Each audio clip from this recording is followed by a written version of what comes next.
What's up, everybody? It's Billy Briz, aka at Getting Bills, back at it again with another NBA strategy show. And this time, it's the holiday season, man. And if you're looking for a book, make sure you use mybookie.ag promo code pubsports for a 50% bonus on your cash deposit. Must be minimum of $99 and 100% bonus of Bitcoin deposit, minimum of $100. And because you guys have been doing well on these live views, man, for these videos, man, I got a Christmas gift for you. Definitely shouts to those people over there at Thrive Fantasy, man. Yesterday spent all day trying to get this promo code ready for everybody for the Christmas holidays. This is my gift to you for Christmas. Make sure you prop up today over at Thrive Fantasy this season. Thrive Fantasy is a daily fantasy sports app for player props. You choose 5 out of the 10 player props, and it's kind of like a parlay, and you put all those together, and you're in a competition against other people and stuff like that. It's the number one up and coming sports fantasy app. Use promo code PubSportsRadio when you sign up today, and you'll receive an instant deposit match up to $50 on your first deposit of $20 or more. It's really good value. Those guys over there really do their thing well over there, and we're definitely going to be making some more content over there. Probably do a Thrive Prop Instagram video over there. So if you're not following Pub Sports Radio on Instagram, make sure you head over to Pub Sports Radio over on Instagram. Pretty funny content over there. You got Big P snapping with the bang bang. They just did the best of 2020. Glad, blessed I met you guys over there. And let's get into this NBA slate overall in general. I'm just pulling up my iPad real quick while I have this stuff on the screen so I can pull up my player pool and the people down websites. But first things first, let's get into New Orleans Pelicans game versus Miami. The team total is Miami minus 4.5, over under 226. When you go over to the New Orleans side of the ball, man, it's kind of uneventful over here. There's only 2 guys I'm really looking at. Early first game of the day, not really too much popping for me. But over here, I feel like there is a couple guys I'm looking at. Even though BI almost just triple-doubled last night, I don't think he's a ceiling play at this price tag at $803,000 over here on DraftKings. If I did play BI, it would be more inclined to play on Fanduel where there's no multi-positional eligibility. But let's go down to Zion Williamson. Even though he got a little price up on DK, his price tag over on FanDuel is $7,700 still. I really do like Zion in the spot against Miami. I think he's a good floor play. I don't know how much he'll reach his ceiling more times than not, but I know Zion's going to be motivated for this Christmas game. Definitely one of the guys I'm looking at on the Pelican side of the ball. But I think my most owned player from this team, and I think the best point per dollar value, one of the best point per dollar values on the slate, but the best one on this team is going to be Eric Bledsoe here, $5,600. Way too cheap of a price tag, man. I know Eric Bledsoe is with him and Lonzo Ball and Ingram as all ball handlers in the starting lineup, it's kind of weird. But Eric Bledsoe at $5,600 is way too cheap of a price tag. He should be a $6,200 player to a $6,500 player. So I think he's about $1,000 off here in this spot. And also over there on FanDuel, where there's not a lot of shooting guards at that mid-range price tag, he's $5,600 over there on FanDuel. Better FanDuel play than DraftKings play. But on DraftKings for this slate, man, you'll see once we get into the other teams, man, there's really not a lot of good, safe values on this play. It kind of sets up for a balanced type of build rather than a stars and scrubs type of lineup. Christmas Day, a lot of weird things can happen. But I do like Eric Bledsoe. I think he's a safe cash game play, and he gives you GPP upside at that price tag point per dollar wise. Let's go over to the Miami side of the ball. Man, nothing's really popping for me over here from Miami. If I did have to pick a player, my favorite player would be Bam Adebayo at $7,800. It's a pretty cheap price tag for Bam Adebayo. If you're playing GPPs, I know a lot of people play 20 max, 10 max, or something like that. I would try to get some ownership to Bam Adebayo here. This is a good matchup here against the Pelicans front court that isn't really going to be too strong. I think he'll be guarded by Steven Adams most of the time. I think Bam contributes in multiple categories and always has double-double to triple-double upside here. But I don't think he's a must for this slate. He's just a guy that I'm putting in my player pool if I'm playing GPPs for this Christmas game slate. But let's go over to this Golden State team. Draymond Green is still out for this team. We saw this team on opening night, first game of the season, get blown out. And a guy like James Wiseman, man, stepped up in the starting role, and especially in garbage time, man, he definitely hit his value. But we'll get into James Wiseman in a second. Criminal pricing here for Stephen Curry. Way too cheap over on Fanduel. On Fanduel, he's $8,700. So he's a FanDuel must. On DraftKings, $10,200. I'll be overweight also as well. Really good usage here for Stephen Curry. I feel like the only ding on Stephen Curry here in this spot is if the Warriors do get blown out by Milwaukee in Milwaukee. We just saw we don't ever play for blowouts here over here on Pub Sports Radio, but it's definitely in the realms of possibilities. Milwaukee's a -9.5 point favorite. I got to put that at the bottom of the tinker. 9.5 point favorite over under 232.5. I feel like Stephen Curry, if this is going to be the highest point total on the board, Stephen Curry is going to be the guy that's going to get it done for the Warriors team. His usage rating is through the roof, especially with Draymond Green being out also as well. The only thing that I didn't like about Stephen Curry was that I thought he would play a little bit more off the ball a little bit in that game. You saw in the preseason, especially in that game against the Kings that was on primetime, man, he was doing damage off the ball because teams are just going to double team him the whole entire year, I feel like. So Stephen Curry, definitely a good play, though, at $10,200. Maybe people aren't really too excited to play it here. One of my favorite pay-up studs on the slate. Also on this Warrior side of the ball, no more Andrew Wiggins. I'm not playing Andrew Wiggins. I don't think he's a bad play, but if I did play Andrew Wiggins, it would definitely be over on FanDuel. But DraftKings-wise, $6,800. Pretty decent price tag here, but I'm not going to be paying for it. I'll pop in now, sir. We got Taylor coming on the way also as well. We'll go back in and review some of the games. This is probably going to be one of the longer videos that I do for this one. We got some things set up for this video. The Bucks, though, on the Bucks side of the ball, man, Giannis, $10,900, always a good play. GPP-wise, I feel like overall-wise, I feel like Giannis has the safest floor in the slate, but the only thing that really concerns me is I kind of like some of the other pay-up options on this slate. But I don't think I'm going to get away from Giannis. I don't want to be burned by Giannis. I kind of got lucky last night on the 11-game slate that I didn't get burned by Giannis because there were so many different teams that were playing that I didn't feel the need to pay up for Giannis. But, Giannis is a good play, $10,900. We just saw Kevin Durant absolutely torch this Warriors team forward-wise defensively. And I think that's going to be a theme of this year is we're going to attack the Warriors with the forwards at that position. Man, KD was absolutely balling in that game, though. It was pretty crazy to see him back and healthy. Glad to see that for KD. But let me go a little bit deeper. Man, there's really not a lot that's popping up for me for this Bucks side of the ball. Drew Holiday, too overpriced. Chris Middleton, too overpriced. Dante DiVincenzo, I think he's a fringe value play, $4,700. Feels a little bit too high of a price tag. But if you're playing over there on Yahoo, I know Yahoo has a lot of overlay. Shout out to T Stu for that one. Told me that there's a lot of overlay over there. And got some Christmas things lined up over there on Yahoo also as well. But he's bare minimum price over on Yahoo. But I'll pull him up here for DraftKings. I still think he's viable for DraftKings. But if I'm playing Dante DiVincenzo, it's probably going to be on Yahoo, if anything. That's really what I'm looking at for that game. Let's go over to the Brooklyn Nets game. The Brooklyn Nets are 2.5 point favorites versus the Boston Celtics in Boston, TD Bank, over under 228.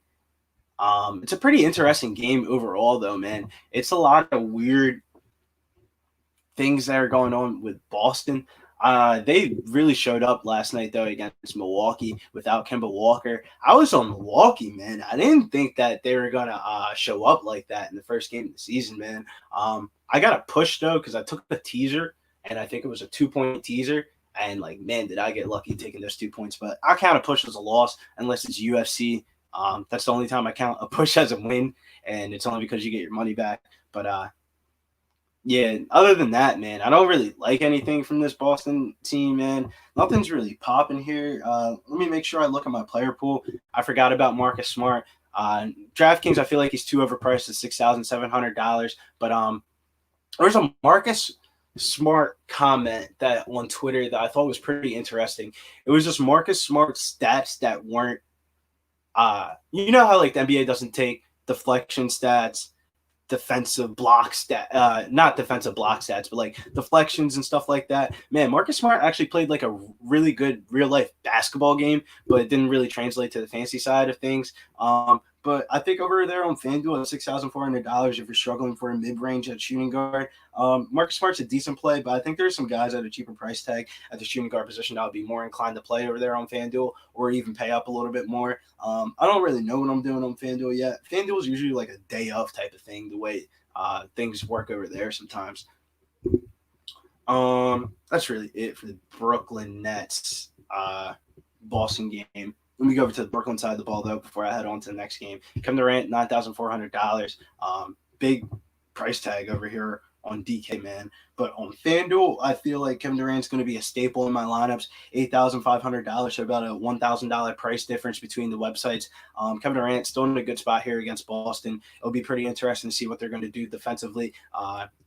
Steve Nash said he wants to not burden Kevin Durant with all the responsibilities of what it takes to be a star to start off the season because of just the way that gruesome injury was. And he looks 95 to 98% of himself, and that's good enough for me to play Kevin Durant. I played him on opening night with no thoughts about it, and I'm probably going to play him here on Christmas Day also as well. I don't know how much I'm going to get to him on DraftKings, to be honest with you. At $9,400, man, that's a fat price tag to pay for Kevin Durant. While you can get him at $8,500 on FanDuel, it just doesn't really make sense to me. That's a real theme of this slate, I feel like, is just the price differences between the websites is pretty interesting here. Let's also go to Kyrie Irving, $8,900. Kyrie's obviously going to be one of the staples into a lot of people's lineups this week. I think he's a good GPP play. I don't know how much I'm going to get to Kyrie because I don't know if I'm going to be stacking this game. But on FanDuel, where you have to play 2-point guards, it's going to be a tough call to go either Kyrie or Curry Doncic, depending on what value opens up for the slate. Because right now, man, there's some fringe value plays. I'll probably be more inclined to play Kyrie on FanDuel because there's some clear value plays over there on FanDuel at bare minimum. I wouldn't say bare minimum price, but like pretty cheap price tags over there on FanDuel. Let me go back actually because there's one person I forgot about in this Golden State game that doesn't pop for me on DraftKings, but James Wiseman, $6,200. I know he played really good in that first game of the season, but his DraftKings price tag $6,200. However, wait for this one. This, I think, is going to be the best value play on FanDuel by a wide margin. $4,200 still has the same exact price tag over there on FanDuel. Let me pull up FanDuel actually for you guys. I'm playing a 3-max and a bunch of cash games over here on FanDuel for the people that want to know what kind of games I'm entering. Let me zoom this in for you so you can see it. Get out of my short list. I don't want my short list. Where is he at? He's deep here on FanDuel. Yeah, James Wiseman, $4,200 here on FanDuel. Absolute smash spot, man, for James Wiseman here against Milwaukee, Brook Lopez. I think it's a good matchup for him. He showed that he'll get minutes in garbage time and stuff like that. He only played 24 minutes, so if that game didn't blow out last time, I feel like he would have got 26 to 28 minutes. We were really concerned about his minutes the first night of the season. I got a little bit to him on FanDuel rather than DraftKings, but man, I love James Wiseman here on FanDuel, bro, at $4,200. I think he's the best value play of the FanDuel slate by like a wide margin. Like I couldn't even tell you who's a good value on FanDuel besides him. Bro, he's $2,000 price difference between the websites. It's way too drastic, man. Ooh, did you hear that bubble pop? We got a main hitter quitter on coming on board, man. Shouts to the boy. Dude, I didn't even think about that Suns Mavericks game last night. That fourth quarter showdown ended at like 1:45 in the morning Eastern time over here. And I know you're struggling to be up, but we're gonna welcome in the main hitter for this one. Taylor Stuber, dog. You got to go solo screen. You got to plug up your stuff, dog. Let them know that we don't play DFS regularly. We go over to Taylor Stuber for live before lock. Man, that's the place to be, live before lock. Taylor, plug in your stuff, dog, for the people out there that are just listening. Yeah, I really appreciate it, Billy. Yeah, so if you guys do play DFS in any shape or form on FanDuel, DraftKings, or PrizePicks, or these other sites that I do play on, I provide my content for completely free. I'm trying to grow the biggest DFS community in the world right now, and I do it for completely free. So if you guys want to join my Discord, you can follow me on Twitter at Taylor Stuber. I do play for a living. I give away my cheat sheets, my player pools, my projections very soon, my live streams for the in-game showdowns for DraftKings Fanduel. I do all this for completely free. That Discord's got over 600 people in there, and we just started it a couple months ago. So we're growing really, really fast. And man, I swear we can help you out making some money. And I know Billy has won some good money over there as well. Yeah, man, I'm in the Discord, man. One of my favorite Discords to be in. I'm not a person that really watches a lot of people in the industry because I really don't agree with the stuff that they say because their projections and stuff like that. But, man, the way you break down things is so translucent and definitely next level, where I feel like people that are either hardcore fans or just starting out, it all is relevant. Currently, right now, I'm on this Golden State game. We can go back a couple games to go over a couple of guys that I was talking about. But I was saying over here on FanDuel, bro, $4,200 for James Wiseman seems like the clearest value play. $2,000 price difference between the websites. I don't understand it. It's by far the best play on FanDuel for value. You're not going to win or lose, I feel like, with the center position on FanDuel for this slate, but you definitely are going to get a good point per dollar value play with James Wiseman. But the games that we went over were like the first three games of the slate. On the New Orleans side, I talked about Eric Bledsoe and Zion Williams' price tag that's raised on DK, but still cheap on FanDuel. I think Bledsoe is one of the best plays of the slate, point per dollar wise. And then Miami side of the ball, the only person I would play would be Bam Adebayo, but being only center eligible on DK is kind of ugly. Did you like anything from that New Orleans Miami game? Because it's one of those games that I can definitely see going over because their over-under is 226, and it's the third total on the board, and I definitely think that should be higher than the Brooklyn Nets-Boston game. Yeah, I agree. But when it comes along to the DFS plays, when we're talking about Eric Bledsoe, yeah, he's one of my favorite plays on both sides. If I can bring out my notes. Yeah, so Eric Bledsoe, he's finally playing big minutes with this new team. He was second on the team with minutes at 34. We know Zion Williamson got in some foul trouble. He only ended up playing 29 and a half minutes. He could have played 34, 35, but I think that more affects guys like JJ Redick, Nicolo Melli. He ended up playing about 18 minutes that game. And I think a lot of that had to do with Zion being in foul trouble. But Bledsoe's minutes seem pretty secure in this 34 minutes range right now. It is a tougher defensive matchup against Miami, but 5.6K for a guy that's going to shoot the ball when he's out there. I do like him quite a bit. And they just didn't budge the prices of any of these guys on FanDuel. At all, bro. It doesn't make sense, man. It's like FanDuel's becoming like one of the best websites to ever play on, bro. There's just like so many flaws in their system. Right. And so like Eric Bledsoe's very, very cheap over there. Williamson and Ingram as well. I think that they're too cheap as well. Ingram actually led that team in assist percentage. He had a 47.8% assist percentage that first game, which is weird because Lonzo Ball's just didn't handle at all.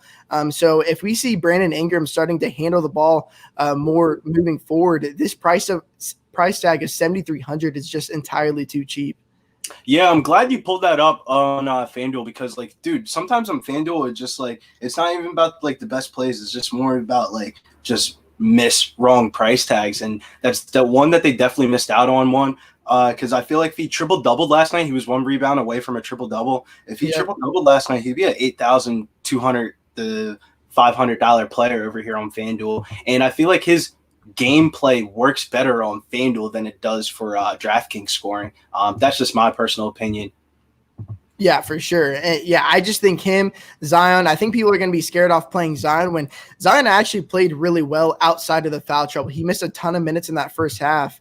I mean, if it wasn't for that, he would have been a really, really good play, and they didn't budge his price at all. Now, I said on my stream yesterday that we were getting a discount on him on DraftKings because eventually he's going to be priced in that 8.5 to 9K range. Now, they already moved it up a bit, adjusted the price in the right direction, but we still get a small discount on him.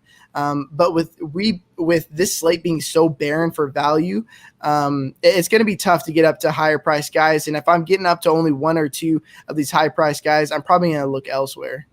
Yeah, man. I feel like Zion is the type of play that you're going to recommend for like people that play like 20 max or like 150 max and stuff like that. You would probably be a little bit overweight on that because of the upside. Because Zion isn't on a limit restriction anymore, and I don't think people really understand that or didn't even watch a Pelicans game yet this year. So definitely first time Zion's going to be on Christmas Day. I know he's going to be motivated, and he's definitely a good GPP play. Don't know if I'm going to get there in cash games. I definitely do agree with you on that. But this Golden State Milwaukee game, man, the theme of DFS, man, we don't ever play for blowouts, but man, it's scary, man. I don't know. The Golden State Warriors suck, like as an actual basketball team.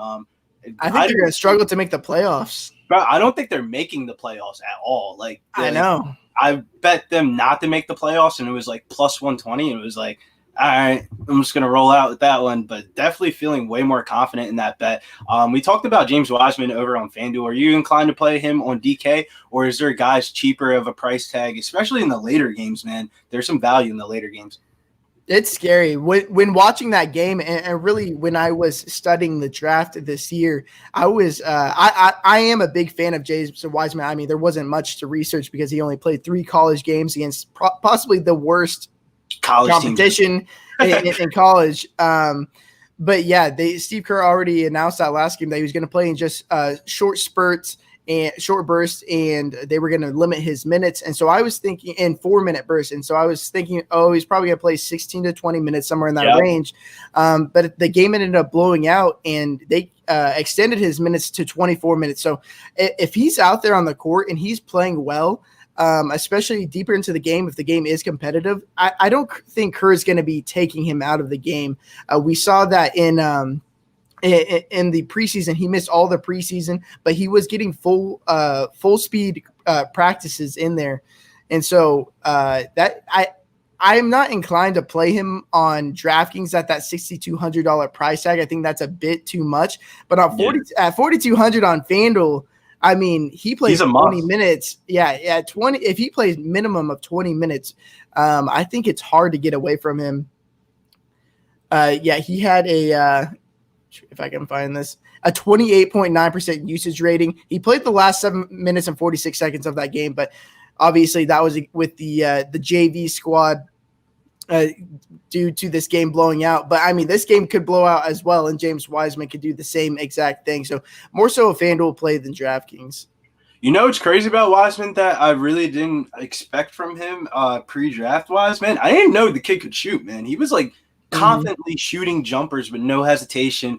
I mean, it looked like like the old dudes at the ball court that like shoot the ball above their head like that. It's not the prettiest of forms, but dude, it's effective, man. And it's funny because he's a 7-footer. Yeah, he's a 7-footer pulling jumpers, especially for this Warriors team. Even though we talked about blowouts, man, stud wise, how do you feel about the studs here in this game? Stephen Curry and Giannis, man. One of the Giannis is looking like the best floor play, but I don't know if I want to get there. And then Curry, the same exact thing, man.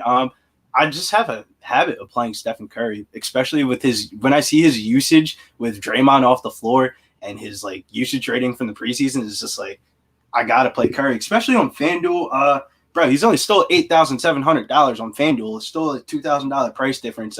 Doesn't make sense. Stephen Curry and Giannis, thoughts here? Two higher price studs. Yeah, when it comes to Steph Curry, yeah, his price on FanDuel just didn't budge at all. That first game, he had a 30.8% usage rating, 55.6% assist percentage. Now, we can expect these numbers to remain the same, if not increase, actually. He averaged 1.52 fantasy points per minute. He put up 45 fantasy points in 3 quarters. If this game somehow gets to 4 quarters, he could be far and away the best fantasy play on the slate, especially on FanDuel at 8.7K. That he should be 10 plus K. And I don't think FanDuel is smart enough to bake in the blowouts into this price. I think that they just gave it to him like this for whatever reason, but 8.7K, I'm going to be playing him because the spread is 9. So if the game is within 9 points, I mean, it was an absolute destruction that last game. If it's within 9 points, you're going to Curry. If the game is close, you want Curry. You're going to have to have Curry because he is this offense right now. Wiggins, Oubre are the second and third fiddles. But man, at 10-2, I think people are going to be scared of the blowout, and that's going to lower his ownership even more. But yeah, if you think that this game stays competitive, which I hate predicting blowouts and foul trouble, because over the long run, it's only going to come to your own detriment. Just because, I mean, Vegas isn't even predicting this to be a blowout. They're predicting it to be 9 points. And if it's a 9-point game into the fourth quarter, Steph Curry is going to be playing out there. He was on pace to play 36 minutes. If he's averaging well over 1.5 fantasy points per minute, he's going to be a must play for you. Yeah, man. I love Curry on this slate. You can't really say anything bad about him besides the blowout, and blowout is just more of a narrative street type of thing, if anything. Are you getting to Giannis here in this slate? I know Giannis is always the type of guy that people are always going to be like, damn, man, am I going to fade Giannis and be fucking burnt out of money? Or am I going to play Giannis and be burnt out of money? I don't know, man. I don't know what I'm going to do with Giannis. Definitely don't. I don't know if I'm going to get there on FanDuel because I think I kind of like some of the going like mid-range on FanDuel. But Giannis here, you playing the Giannis Curry stack? Yeah, so I think that if you are playing Giannis and you're playing 2 studs, you might as well bring it back with Steph Curry, because if Giannis is going to do well, that means he's going to be playing full minutes, and that means the game's going to be competitive, so you're going to want to bring it back with Steph Curry. But the thing to note with these Bucks guys, and especially Giannis Antetokounmpo, is that Budenholzer gave him serious minutes last game. Last year, we saw he was only playing 30-31 minutes a game, but we saw 38 minutes from both Drew Holiday and Middleton, and Antetokounmpo played 36 minutes. And Antetokounmpo had a 44.3% usage rating and 21.3 total rebound percentage that first game. And so if he's going to be playing 36 minutes now, this price tag is way too cheap against a weak defensive Golden State team. They have literally no one to slow him down, especially without Draymond Green out there. So he should be able to do whatever he wants. And if this game's competitive and he plays 36 plus minutes, yeah, he's by far the best pay-up option on the slate. And 10.9K is a bit too cheap. We could see him up in that 11.8K range where we've seen him before. Yeah, I definitely do agree with that, man. One of the things when I first broke down this game, I said was like, dude, Kevin Durant was absolutely torching this Warriors team forward position-wise. I feel like that's one of the things, like 2 to 3 weeks from now when we get more data, people are going to be on attacking Warriors forwards. And I think Giannis is definitely going to eat in that spot. If KD could eat in that spot at 80 to 85% healthy, Giannis is definitely the best floor play on the slate. Absolutely. Don't know about the ceiling. Are you a Dante DiVincenzo fan? I'm a Villanova kid from the South Jersey area, so we always show love for Dante DiVincenzo. I think if you're playing on Yahoo, he's bare minimum price at $10. So for the people that play over Yahoo, he's a good Yahoo play. Then I think that's the website that I would really only play him on. Maybe DraftKings, because like the DraftKings value, we'll talk about a value play that I'm really, really overweight on in one of the night games. And it's just like, man, like the only other value play that was really popping for me was Dante DiVincenzo. You any DiVincenzo love here? Yeah, so actually, I mean, once you guys start really digging into this slate, you will realize there is absolutely zero value here. So Dante DiVincenzo is one of the better plays at 4.7K. He should continue to play 25 to 27 minutes, which is more than enough for him. At 4.7K, I do like him. I mean, other guys in that range that you could be interested in, like Josh Reddick or JJ Reddick, Josh Hart. But I think in this game, in this matchup against Golden State, Dante is one of the better value plays on the slate. Yeah, I definitely do agree with that one, man. I don't know what his price is over there on FanDuel, but I don't think it's really relevant towards the slate, to be honest with you. I think it's in the low 4Ks. Actually, I can tell you right now. He's 4.5K. So same exact price tag from last time. Yeah, I don't think they budged them at all. Yeah, I'm glad you pulled that up because when I first reviewed this slate, I didn't even look at yesterday's pricing to compare. I just kind of compared DraftKings to FanDuel to Yahoo, and I didn't even think about Dante DiVincenzo over there on FanDuel. That's a bad mistake by me. But anything in this Brooklyn-Boston game that's really catching your eye? Brooklyn is 2.5-point favorites versus Boston in TD Garden. Over-under is at 228. Very interesting game, because Boston beat up on the Celtics last night. I mean, Boston beat up on the Bucks last night with no Kemba Walker. That was actually pretty shocking to me. I was pretty heavy on the Bucks money line, and that ended up burning a lot of my parlays yesterday. Overall thoughts on this Brooklyn Nets Boston game? We'll start off with the Boston side of the ball because I feel like that's way quickly to talk about. There's really not a lot popping for me. Maybe you see something that I don't see. What are you seeing here for this Boston side? Well, first of all, when I saw the line and everything, and I saw the Nets were only 2.5-point favorites, I like that for the Nets. I think that 2.5. I think that before the season started, they were my prediction to make the finals against the Los Angeles Lakers. So I'm really, really high on this Brooklyn team. Looks like we could see Kevin Durant come back from this Achilles injury pretty easily. I mean, he's had extended layoff due to COVID and that long layoff. And he was on pace to play 32 minutes that last game. That's the only worry I have with these Brooklyn Nets. Him and Irving are to only play about 32 minutes, 30 to 34 minutes if this game stays competitive. So I do like him. Irving, I mean, their prices on FanDuel are just ridiculous. Ridiculous. It's crazy. Over there on FanDuel, it's really just, like you said earlier, it's just about playing those mispriced guys like Kyrie, Durant, and Steph Curry. So I'm ending up landing on a bunch of these misprices and then pairing him with another guy in the same game with Caris LeVert. I mean, he played 24 minutes. Yeah, he would have been closer to – now, he's not a DraftKings play, but on FanDuel, they kept his price at 5.8K. He played 24 minutes, was closer to 26 to 28 minutes if this game stayed competitive. But if what we saw in the preseason continues, which what we did see in the first game, he's going to play majority of his minutes when he's not next to Kevin Durant and Kyrie Irving, and he's going to be the man when he's out there. He had a massive 32.6% usage rating, averaged 1.97 fantasy points per minute in that first game. So I don't think that 32.6% usage rating sticks, but going to be pretty clearly the third highest usage rating guy over the course of this season, probably somewhere close to that 27-28% usage rating range. And he's a very solid play on FanDuel. Actually, he's pretty close to a lock over there. And I think Joe Harris, I think he's a pretty solid value over there as well at 4.3K. If he's knocking down shots, playing next to Kyrie and Kevin Durant is going to conduce a lot of open threes. And we know that he's one of the best 3-point shooters in the league.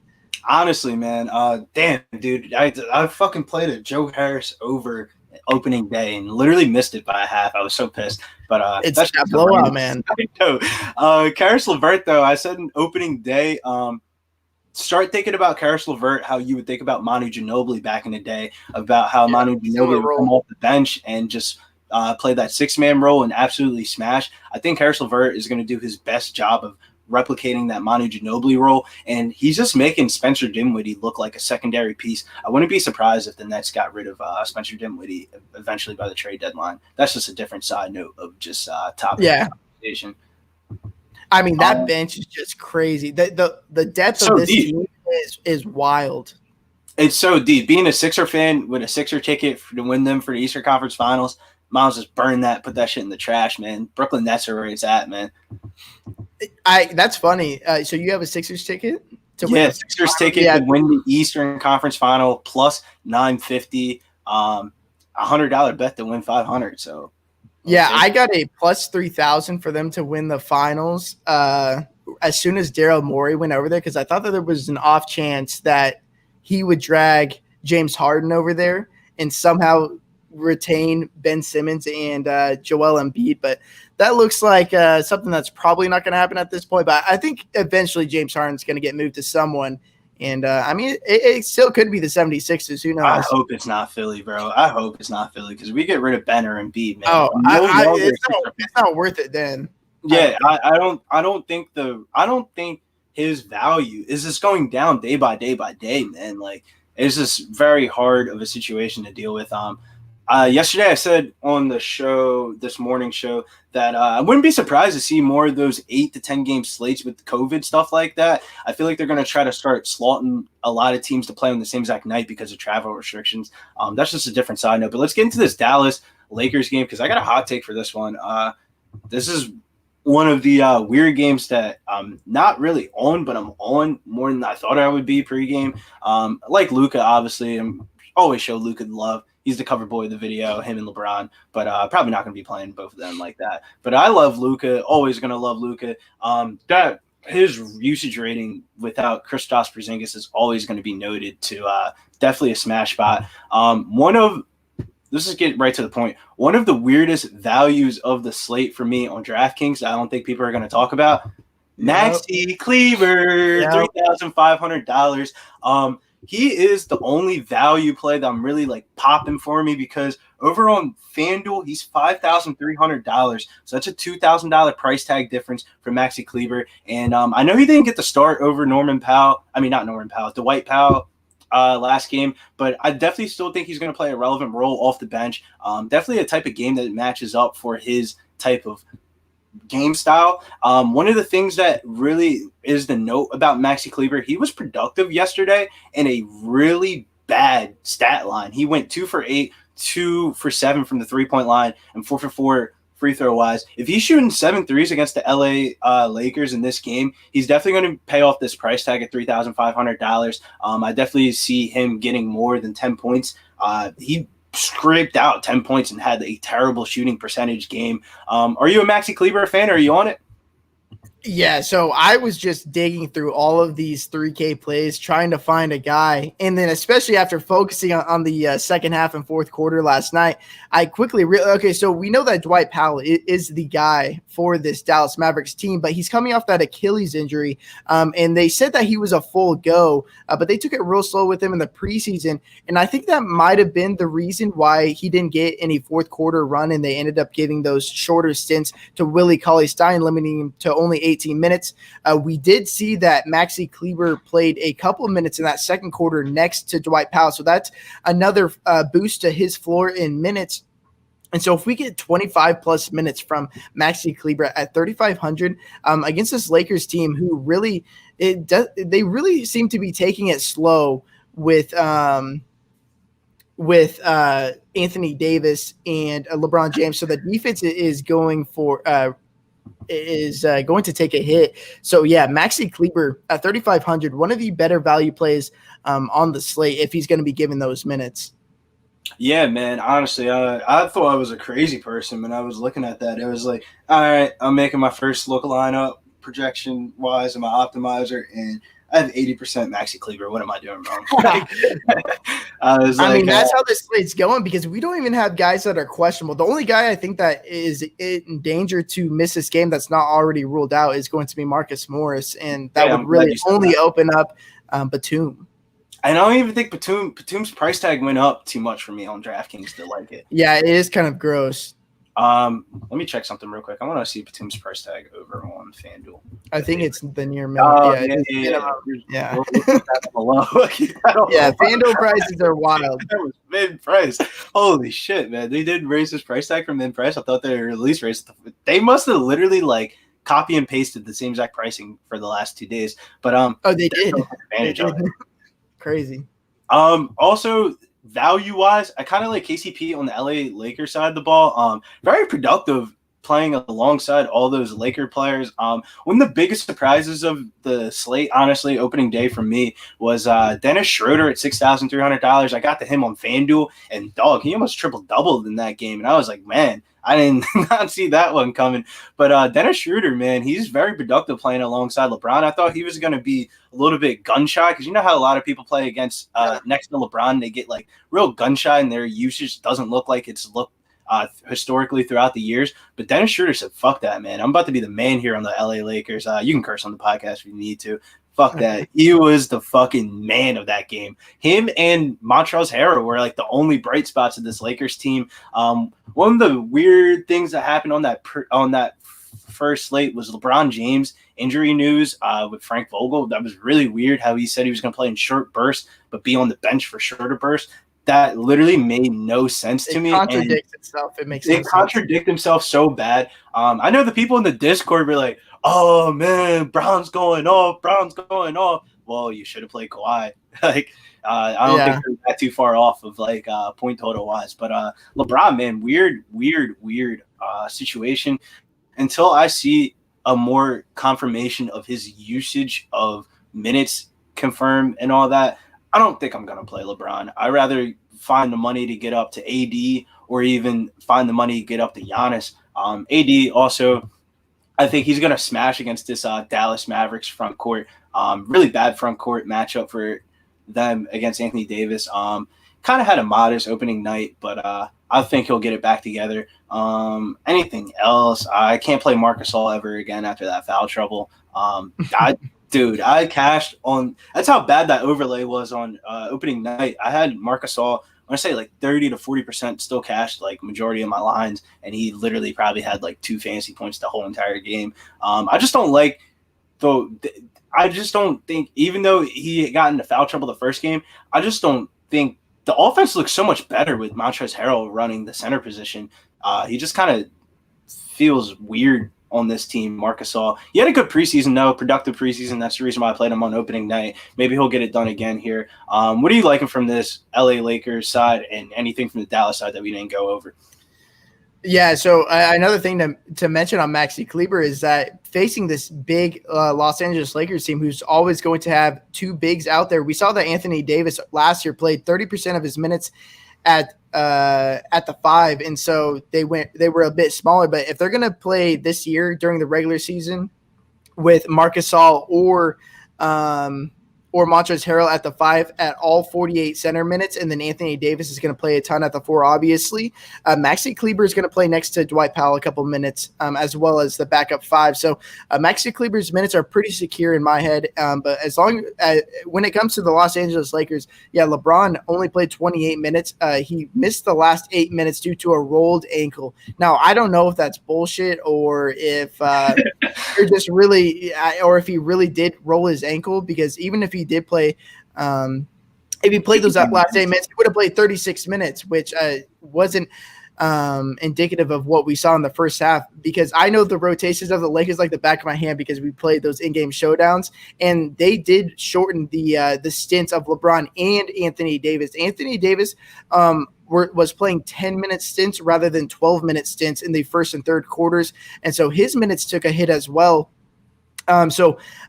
Man, if Anthony Davis was a full go while they're taking it slow with LeBron, I would absolutely love him. But as of right now, it just seems like a nightmare situation with the minutes and how much they care, because Anthony Davis looked like a ghost out there. It looked like they were trying to really just give the young guys the keys to the offense with Schroeder and Montrezl Harrell. Now, I wouldn't expect another 32-minute game from Montrezl Harrell. Like you said, Marc Gasol was in serious foul trouble because of that. I think mostly splits maybe 26 minutes for Montrez, but he was really good when he was out there, worked well with Dennis Schroeder. But Schroeder, man, 25.4% usage rating, 43.1% assist percentage, a 24.5 total rebound percentage, which was just like bizarre. I've never seen anything like that from Dennis. Better on the Lakers than the Thunder, dog. Yeah, which is crazy because you're playing next to LeBron and Anthony Davis and all of these all these players that are much better than that talent that the Oklahoma City Thunder had. So especially on FanDuel, they kept his price at like $5K. It's $5.2K over there. So I absolutely love him over there on FanDuel. DraftKings, I think he's priced correctly because with the current state of this Lakers team, with the limitations to LeBron and possibly AD, from what it looks like to me, it looks like Dennis Schroeder could be one of the better plays on this slate. Honestly, I'm going through this, man, like, DraftKings about to make me not play on there anymore. Like the way FanDuel's pricing people, man. I mean, if they had like a little bit tiny of higher top tier competitions of like bigger prize pools, like DK's prize pool, that's the thing. Terrible. And that's the thing. These price plays are so bad on FanDuel. But the people that play over there on FanDuel, I think the overall competition over there is much softer. And that's a nice way to say it. I would say they're weak. Yeah. It's bad over there, the competition, because I've been winning on FanDuel like pretty easily throughout the entire preseason and regular season, and it just seems like these obvious plays are going severely under. They're half the ownership of what they should be. Yeah, like great convictional play last night, picking Sabonis over John Collins, because a lot of people were on John Collins after that Clint Capella news came out, and like you're in the Discord and you said play Sabonis, and Sabonis was at 10% ownership, dog, and GPPs and cash games, and he was an absolute smash spot. Over on FanDuel, if you had Sabonis, you didn't really need Jokic to really cash, and that kind of really helped out in the long term as that game went into overtime.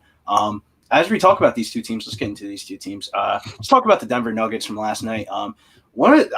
I hate this team, but I do like the team also as well when it comes to a betting perspective wise. But we're talking about daily fantasy here. $10,100 from Nikola Jokic.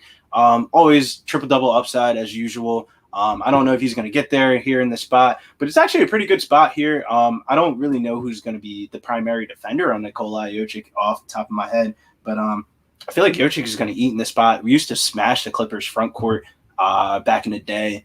I'm trying to see if there's anybody here on the Denver Nuggets that I like that I don't have written down on my player pool. Oh, yeah, that's who I was looking for. On FanDuel, they have Michael Porter Jr. at $5,400. This is a misprice. The reason why I just almost forgot about it is because he is $6,700 over here on DraftKings, which is like, I looked at that and was like, whoa. What Porter Jr. is that? He should not be $6,700 on DraftKings. But on FanDuel, $5,400. Whew, I love that play. Especially you get a little bit of upside. I don't know, man. Sometimes in daily fantasy, some people just have a mental thing where they got to play somebody in the night game so they don't get burned when they look at their competitions at night. I think Michael Porter Jr. is definitely that guy if you want to do that on FanDuel. Over on DraftKings, though, I don't know how much I'm going to give this late night hammer. I gotta sort some things out and figure it out. But Michael Porter Jr. over on the Denver side. Anything else you really like on the Denver side that's really popping that in already talk about? Yeah, so when I was going through this and just going through the game logs and looking at the rotation, so Michael Porter Jr. So first of all, Denver runs one of the tightest rotations in the league. Jamal Murray missed a couple minutes in the first half. Michael Porter Jr. missed a ton of minutes. Like he played the last 17 minutes once he finally got out of foul trouble, and he was fine to go. but he was in severe foul trouble. But he's actually one of my favorite GPP plays on DraftKings. He's an absolute lock on FanDuel. I'm just pairing him with Karis LeVert. Those are two clear misprices over there. But over here on Michael Porter on DraftKings, Michael Porter Jr. is looking to take a big step up this year. And he was clearly the second guy on this team behind Nikola Jokic. And honestly, Jokic at times really takes it slow and doesn't shoot that much and isn't that involved. So which Jokic we're going to get this game, I don't know. But Michael Porter Jr., despite being in severe foul trouble, was on pace to play 36 minutes if you extrapolate the second half minutes where he was out of foul trouble. So if he plays 36 minutes, he had a 26.6% usage rating, the second on the team behind Jokic, and he averaged 1.3 fantasy points per minute. So if we get a full game and people are scared off of him because of that foul trouble last time, he's going to go under-owned, and I think he's one of the better plays on this slate on both sides, really. I think 6,700, I mean, it's price about where he should be, I think. Not too much, not too little. But I think as the season progresses, we're going to see him at more in that mid 7K range. Yeah, 7,000 to $7,800 range. That's how I definitely do feel about Michael Porter. So yeah, and if you look at it that way, yeah, they're definitely too cheap of a price tag over here on DK. Definitely sets up for a good GPP play, especially in the late night hammer. Let's go over to this Clipper side of the ball. Who did I have written down for the Clippers? Oh my goodness, I just got rid of that screen. Clippers side of the ball. I don't know if I really want to play anything. Paul George got a price tag bump up on DK. Still the same price over there on FD. Absolutely smashed in that first game of the season. I felt like that was more of just like Paul George trying to say fuck you to LA because the whole entire ring ceremony thing. I don't know if he is going to be that good of a play at $8,700 on DraftKings. Kawhi Leonard always is going to have a good raw point projection, but I don't know how many times he's going to hit a ceiling here, especially with this Denver game. Was it in the bubble that this was the playoff series that Denver played that like all the games went under? It was like one of those series. I forget what it was. It was like a lot of I think it was the Jazz series. It was like a lot of those games went like over. I mean, that sounds about right. Yeah, under the total or whatever. Not the Denver game, but I don't know, man. You got to convince me on somebody on one of these two teams besides Michael Porter Jr. because I don't really like anything from this game. We also did talk about my main man. I don't want to say my main man. I don't want people to think I like Nicholas Batum, but Nicholas Batum actually really shocked me. The way they used him is like really weird. He was like in high school basketball, sometimes they do a thing where they run 2 point guards and they have one person bring up the ball and they pass it to the other person to run the set of the offense. And Nicholas Batum was the person that was like starting the offense, which I had no idea to expect. It looked like Nicholas Batum from the Portland Trailblazer days, not that Charlotte Hornets uniform that he has on. And if this is Nicholas Batum from the Portland Trailblazer days, definitely a really good play. A must probably on FanDuel. I don't really know if there's anybody down there at $3,500 that is relevant. How about you? What do you like from this Clippers Denver game overall, both teams? Yeah, just to go over that point, yeah, if Marcus Morris misses again, Batum's going to grab that start. He had a 20, like you said, he had a 24% assist percentage. That led the team, which is crazy coming from Nicholas Batum. But, you know, he is a triple-double, was a triple-double threat just because he was so good at handling the ball and getting guys open looks. And so if he kind of returns to form, even kind of, that price tag, on both sides, makes him one of the best value plays on FanDuel and DraftKings. He played 28 minutes. This game should be competitive. So, I mean, I don't mind Nicholas Batum at all. But the thing to mention with Paul George and Kawhi Leonard is actually watching the game. I didn't really realize this, but after I went and dug back in, Paul George only had a 27.9% usage rating, which is good, obviously, but he shot 72.2% from the field. So I would not expect that efficiency every game. And Kawhi Leonard, and he played 35 minutes, but Kawhi Leonard had a 36% usage rating that game, just shot very, very poorly. So I think a lot of people are going to be on Paul George just because of how efficient he was. But if you really look at the usage, the assist percent, total rebound percentage, Kawhi Leonard was superior in a lot of ways in all three of those categories. And so if people are going to go to Paul George, I'm just going to find the money to get up to Kawhi Leonard, who I think on a game-to-game basis is going to be pretty clearly the alpha on that offense. Yeah, I really like how you broke that down because Kawhi Leonard went 1 for 8 in that first game of the season, and Kawhi Leonard does not go 1 for 8 more times than not. If he shoots 8 threes in a game, he's going to hit 3 to 4 of those, at least shoot around that 50%. I don't think he's a 50% historical shooter. That'd be crazy. Kawhi would be the best player ever. Right. But definitely like him here in the spot because I really don't see anybody on Denver being able to guard him here. But overall-wise, I don't know how much I'm going to get to him. Let me give out a little core for the people out here. I'm going to say Curry, Kleber. Yeah, about it. What would you say the third play would be? Man, my third favorite play over here, it might be Jaylen Brown. I don't think we went over the Celtics, but yeah, it's probably Jaylen Brown. Oh, Jaylen Brown. I didn't even think about Jaylen Brown. With no Kemba Walker, man. His or Gordon Hayward. Or Gordon Hayward. I forgot about that one. That's a double whammy. I didn't even think about that in the NBA Wowie. Yeah, just to talk about Jaylen Brown, him and Tatum, if you just think about the offense that is out there most of this time, it's going to be Marcus Smart, Tristan Thompson, and Daniel Tice next to Tatum and Brown. So 3 offensively inept players next to Jaylen Brown and Jason Tatum. Brown had a 28.5% usage rating in 37 minutes, shot 24 times, $7,000 for 24 shots. Think about it that way. I mean, that's one of the better plays on the slate. He should be up in that 7.5, 8K range until Kemba Walker returns. And I think we're going to see that price raise after this slate because they only raised it, I think, $100 from that last game. Good call. So, yeah. Because he was priced around that $8,000 price range, Taylor. So, yeah, this is about $1,000 too off. I'm looking at where he was priced in the bubble, and throughout the whole entire playoffs, it's $8,000, $7,800. And most of that time was with Kemba and Hayward. So, I mean, now you take the two offensive guys off the court. Yeah, he's a really good play, both sides. Yeah, that's a really good call, Taylor. And let me pull up FanDuel, give out a little FanDuel core here. What was the other dude I talked about? Wiseman. And Wiseman for sure. We'll put in and here. If Marcus Morris does play over here, you're not going to want to play Batum. But instead of playing Batum, you could just pivot to guys like I think Michael Porter Jr. and Karis LeVert at small forward, who I think are entirely too cheap at their prices. Yeah, even if you're struggling for pricing wise, I think Joe Harris is a decent play at $4,300. He'll get the job done 3 point per dollar wise.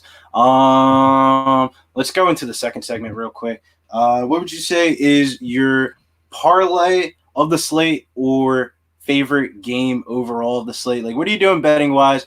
This is a betting channel. Shouts to Pub Sports Radio for hosting this one. So we're going to give them a nice little parlay for the people. That's my Christmas gift to you, besides the new Thrive Sports promo code that we have. Make sure you use Pub Sports Radio. A lot of our promo codes here on this channel are Pub Sports, but this one is Pub Sports Radio. Thrive Fantasy, when you sign up, you'll get an instant deposit match up to $50 on your first deposit. $20 or more. So I feel like that's really relevant because Prize Picks isn't available in all the states across the United States. So correct. Thrive theme is they like to play on the states that don't have it. But let's go over the parlay real quick while I pull up the player prop stuff. Okay, yeah. So I guess my favorite parlay is a 2-leg parlay. I do like the Brooklyn Nets I like the Brooklyn Nets -3, and actually when I was making my notes, they were -2.5, so it's moving towards them.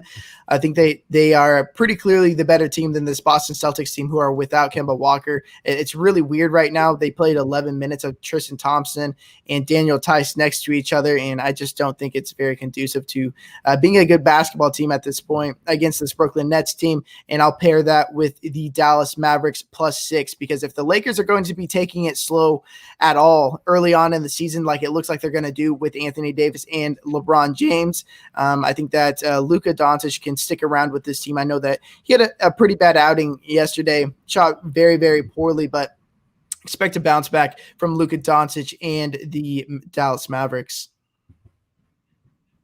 Yeah, I definitely do like that one. Because Luka's press conference yesterday, he was very down on himself. He was talking about like, dude, I gotta stop taking bad shots, this, that, and the third. So we're gonna get a motivated Luka, and not to be mistaken, isn't this Luka's first Christmas Day game slate? I think so. Yeah. Yeah, so that's a really big one. I know he's going to want to put on for the international people that are watching around the worldwide.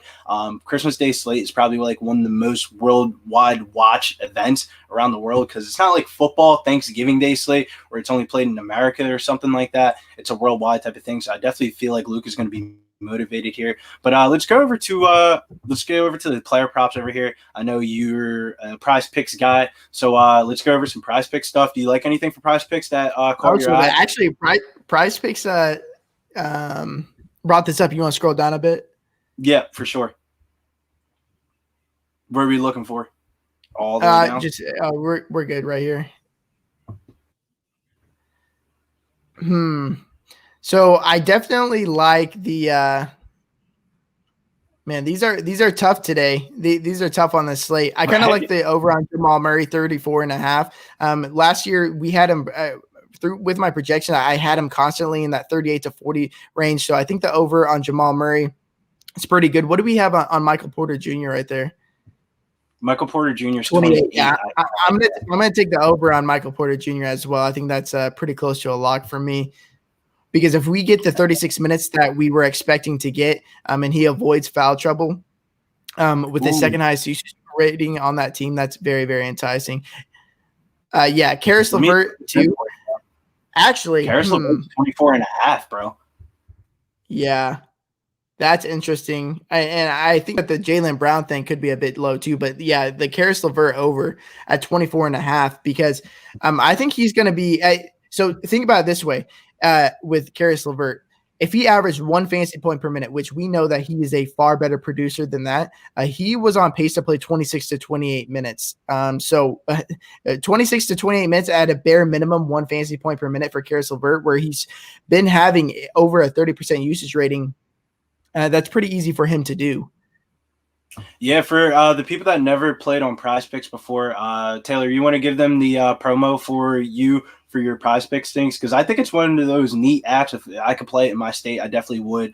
It's like a parlay of like player props and stuff like that, and it just the value that you get for the money that you're putting in is just undeniable. Yeah, because sites don't do this anymore. DFS sites don't do this anymore, where they give out 100% instant match bonuses. They usually use drip, so it forces you to play your money over and over and over again for you to receive that bonus. But if you use my code Taylor, TAYLOR, you'll receive a 100% match bonus up to $100. So you deposit $100, you instantly have $200 to play with as soon as you make that deposit. And so, yeah, sites don't do that anymore, like at all. Yeah, I know on DraftKings, if you use one of their promo codes, they'll give you like a 25% throwback, but you got to play the money over and over again to receive that money.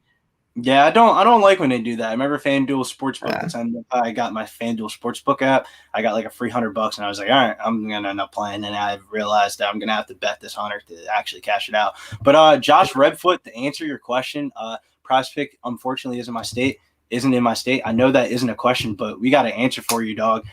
Thrive Fantasy, kind of like the same as that concept of Prize Picks, but it's available in the states that aren't available for Prize Picks. You can use promo code PubSportsRadio on Thrive Fantasy, and they will match a deposit up to $50 with your first deposit of $20 or more. I know a lot of people use this for football, but anything that you really like over here? I know you've never really seen this format of an app before, but it's like you pick 5 players, same exact concept. You put in the parlay, but the only difference is like it's like a remember fantasy draft back in the day?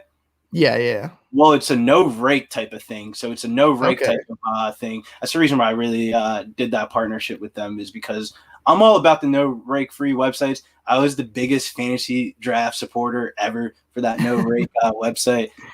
Dude, that used to be crazy, man. It used to crush over there on fantasy draft. I felt like nobody really played over there in the industry. But anything you really like over here, it's kind of weird that they set up these props. It's like Zion over under 25.5. Brandon Ingram's rebounds, Gordon Dragic. I'm trying to find some of the players in the later games so we can kind of like correlate everything the same, but they don't have any of the fringe players here. The only thing that really is popping for me, I would probably have to deep dive in this one because they got some crazy shit over here. It's like blocks and steals. Marcus Smart over. I would probably pick the over on that. Over on Kyrie. So it looks like if you can correlate that's kind of the move you want to go with. So you can kind of correlate these Bucks and Golden State Warriors guys, because if that game is competitive, it correlates very, very well, because as long as these guys are getting the minutes, they should be doing their thing. Because Steph Curry, 32.5 points plus rebounds. If the game is competitive, the over is going to hit easily. And then Chris Middleton, 8.5 rebounds and assists. He played 38 minutes that last game. That's crazy, because if he continues to play that 36 to 38 minute range rather than the 30 minutes he was playing last year, that's pretty easy for him to do, and in a competitive game. Yeah, I think there's some. I don't know why they have Draymond Green listed on here, but I will definitely take advantage of that. 1, 2, 3, 4, 5. Yeah, but so if he doesn't Green. play. If he doesn't play, do you get the points? I hope so. I mean, like, I would have to look into that. It would definitely be under. It'd be 0. Under is 125 points. So yeah, that's that looks like the most on the board. Right. That is the most on the board for the over-under, that's too. Funny. It's absolutely crazy. Draymond Green, we're going to put the under on his steals since he isn't playing. Hopefully nobody from Thrive is listening to this one. Over on Stephen Curry, points and rebounds. Over on Giannis, points and assists. And we're going to take a little flyer on Kyrie Irving, have some fun on Christmas Day. And then Marcus Smart, we'll take the over 1.5 on blocks and steals. Where's this tweet that I saw that really put me on this over-under? There it is right here. This is Marcus Smart's like stuff that doesn't go in basketball stats that are actually relevant to basketball. So 3 charges drawn, 4 deflections, 6 shot contests. So I think that over 1.5 blocks and steals is an absolute complete lock, because those are stats that you really don't get besides like what is that one website called? It's like Clean the Glass or something like that. I think they have that. Glass. Overall, though, that's the end of this Christmas Day slate stuff. I'm glad you came on here, Taylor, first time on the channel. Glad to have you on. We're going to be doing a lot of stuff in the future over here. Hopefully I can have you on this channel, because we do live betting streams also as well, and I know you're a big showdown slate. I think that's the future, man. I think that's literally the future. Is live betting. Live betting sweats is just, it's a fun time, man. I think especially when you're in chat and somebody takes it down in chat. Like I remember during the NBA Finals one, fuck watching the NBA Finals where you had you on the volume and stuff. And I forget who took it down, but somebody took it down in your Discord, and that was nice to see that one as well. I don't know what it is, but I feel like that's like the most one that I need to take advantage of is these showdown slates. Is just staying up East Coast wise to for it. But let me shout. It gets brutal with these games, yeah. Dude, I had to cancel one of my I like 3 max the showdown slate on FD, and I had to like cancel the 3 max. I could only single entry. I had to go to sleep. That game was so late, I felt like.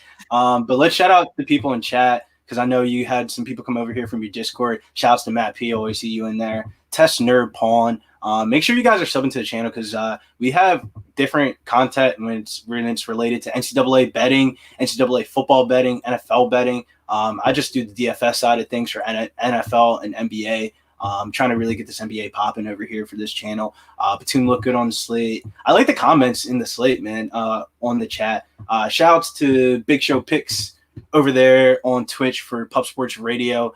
He does it's a great escape from everything that we have going on in the world right now. He does UFC 4 streams of all the people that are related to the channel, and they are all like fighting each other in like simulations and stuff like that. It's pretty funny. And then if you get the most correct pick players on the card, you get a free t-shirt or something like that. Oh, cool. So it's a cool little promo thing that he has going over there. But Taylor, anything you want to say before we get on out of here? Anything I missed on?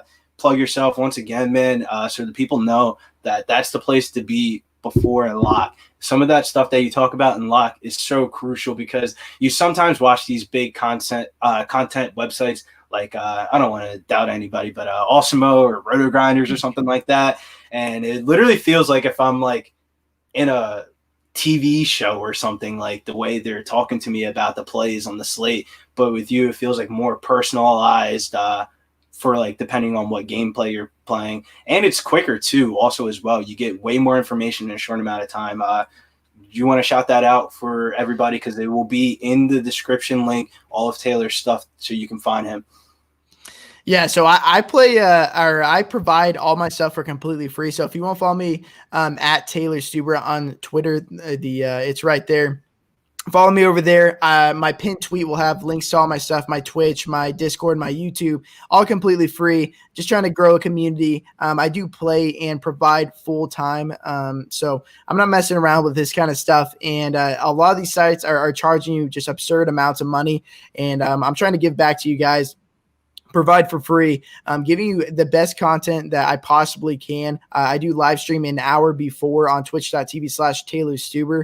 An hour and a half we did yesterday. I do those in-game showdowns at night for an hour and a half or so as well.